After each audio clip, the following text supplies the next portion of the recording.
Bang Usman, mungkin boleh dijelaskan kedatangan ke Polda Metro Jaya terkait apa nih Bang? Ya, pertama kaitannya dengan laporan ilegal akses itu ya, yang memang berapa bulan sebelumnya itu sudah pernah dilaporkan oleh Nikita ya. Nah, alhamdulillah hari ini, kemarin sebenarnya sih sudah koordinasi juga. Hari ini ada lanjutan ya terkait dengan bagaimana perkembangan kelanjutannya. Nah, saya belum bisa memberikan penjelasan yang detail ya kepada teman-teman media terkait dengan ini karena tadi saya ketemu sama mau ketemu sama perwiranya, tapi memang lagi kondisi ada giat beliau. Nah, tidak bisa juga memberikan informasi apa yang mesti saya sampaikan di sini gitu. Tapi intinya adalah bahwa kasus ini ya saat ini lagi berjalan ya. Nah, jalannya ini maksudnya dengan kata lain ada proses yang bagus, yaitu dalam proses hukum ini naik penyidikan, sudah ada SP2AP juga dari penyidik pada saat itu di akhir bulan Desember 2025 kemarin. Oleh karenanya kita tindak lanjut gitu kan. Nah, bersyukurnya apa, di dalam laporan ini telah diduga ada dugaan ya tindak pidana di dalamnya. Jadi apa yang dilaporkan oleh Nikita ya waktu itu sekarang saat ini diduga ada perbuatan pidana di dalamnya. Tinggal bagaimana kemudian penyidik bekerja untuk mencari siapa, menemukan tersangkanya gitu. Nah, jadi tinggal satu tahap lagi sih sebenarnya ini. Saya berharap ya dari teman-teman kepolisian juga ya, dalam hal ini Polda Metro Jaya untuk bisa melaksanakan tugasnya dengan baik terkait dengan laporan Nikita ini, gitu sih. Oke, Bang Usman, artinya ini kan cukup menarik ya, barbuk yang di persidangan pada akhirnya dilaporkan Ya. Polda Metro Jaya ini menjadi angin segar dari pihak Nikita sendiri untuk menjerat pihak sebelah. Ya kan, jadi gini, kita tahu bersama ya dalam proses persidangan dulu kan, beberapa kali kami waktu itu tim penasihat hukum ya mengajukan keberatan terhadap video ya rekaman-rekaman yang dijadikan alat bukti gitu. Karena apa? Karena itu diperoleh secara tidak sah atau ilegal gitu.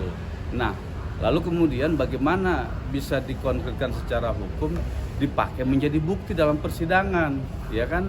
Nah, buktinya mereka kita pakai buat ngelapor gitu. Bukti yang mereka pakai rekaman segala macam itu yang katanya di situ Nikita Mail ya melakukan ancaman, meras dan lain sebagainya.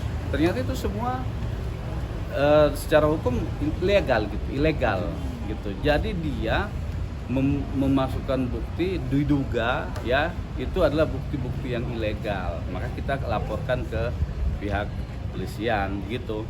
Bang, tapi kalau boleh kembali diingatkan lagi, untuk RG dan juga suaminya sudah dipanggil pihak kepolisian? Oh, kalau itu saya nggak tahu ya untuk dia dipanggil atau tidak. Tapi yang jelas ini kami mau koordinasi terkait dengan ini, pengen tahu ini tindak lanjutnya apa. Apakah harus misalnya gini, oh ini kita harus diperiksa lagi, ya kan? Nah, kalau itu diperiksa ini kita harus diperiksa lagi misalnya, ya kami minta dari rutan untuk didatangkan kita ke sini, atau teknisnya bagaimana nanti terserah dari pihak penyidik gitu. Berarti sudah dilaporkannya per tanggal berapa sih Bang diupdate lagi? Laporan udah sekitar tahun 2025 pertengahan kalau saya nggak salah ingat ya, bulan Saat Juni sidang apa berjalan Juli. ini, Hah? Saat sidang berjalan. Saat proses sedang. Ya, saat sidang berjalan gitu kan, dilaporkan waktu itu oleh Bang Fahmi ya. Bang Fahmi pada saat itu masih sehat gitu. Nah, Bang Fahmi yang laporin waktu itu. Terlapornya Bang, kalau boleh diingatkan lagi mungkin? Ya, terlapornya RG dan suaminya Oke. berdua, karena mereka yang merekam, mereka yang menyebarkan, secara ilegal gitu, tidak ada sepengetahuan dari Mail gitu kan, tidak persetujuan dari Mail juga, mereka yang sebar, mereka yang rekam, mereka yang kirim, mereka pula yang lapor gitu kan. Jadi sudah diatur sama mereka sedemikian rupa ya supaya permasalahan ini bisa menjerat kita gitu. Tapi alhamdulillah ya, Allah Maha baik, ternyata kita pelajari segala macam dokumennya, dokumen itu ternyata ya juga palsu, makanya kita laporkan waktu itu. Pasal yang disangkakan ini kaitannya dengan pasal 47, junto pasal 31, junto pasal 48, junto pasal 32, Undang-Undang ITE. Gitu. Jadi ada 4 pasal. Isinya apa Bang? Pasal itu apa Bang?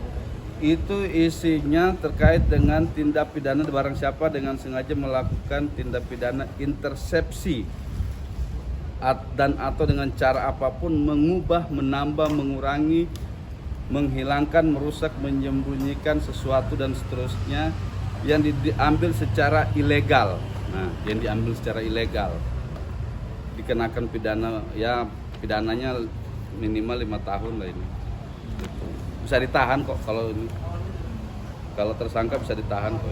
Bang, laporan dari pertengahan 2005 sampai 2006 awalnya belum ada kabar apa-apa Bang? Ya ini kabar terakhir kita sudah penyidikan ini, insya Allah 1 tahap lagi, mudah-mudahan digelar bisa ya. Kan dalam proses hukum kan penyidikan itu artinya sudah ada tindak pidananya gitu. Tinggal bagaimana kemudian 1 tahap lagi mencari dan menemukan tersangkanya gitu. Nah, karena ini proses penyidikan, maka untuk tahap berikutnya adalah mencari dan menemukan tersangkanya. Bang, respon Niki ini sudah naik sidik seperti apa? Apa? Responnya ini udah naik sidik dari Niki. Dia seneng Niki, dia bilang alhamdulillah akhirnya perkara gue bisa jalan gitu kan. Ternyata udah dari pertengahan bulan tahun 2025 gitu. Ya jalan semua gitu kan. Nah memang kemarin karena fokus di pengadilan sehingga kita semua, kami tim penasihat hukum kurang update ke sini gitu kan, sehingga karena kemarin terfokus di pengadilan negeri gitu, apalagi ada banding, kasasi dan lain sebagainya gitu sih. Mudah-mudahan kita harapannya sih sebenarnya Polda Metro Jaya bisa bersikap profesional ya, segera melanjutkan proses penyidikan ini ke tahap berikutnya gitu sih. Oke? Siap. Thank you Bang. Oke, makasih ya.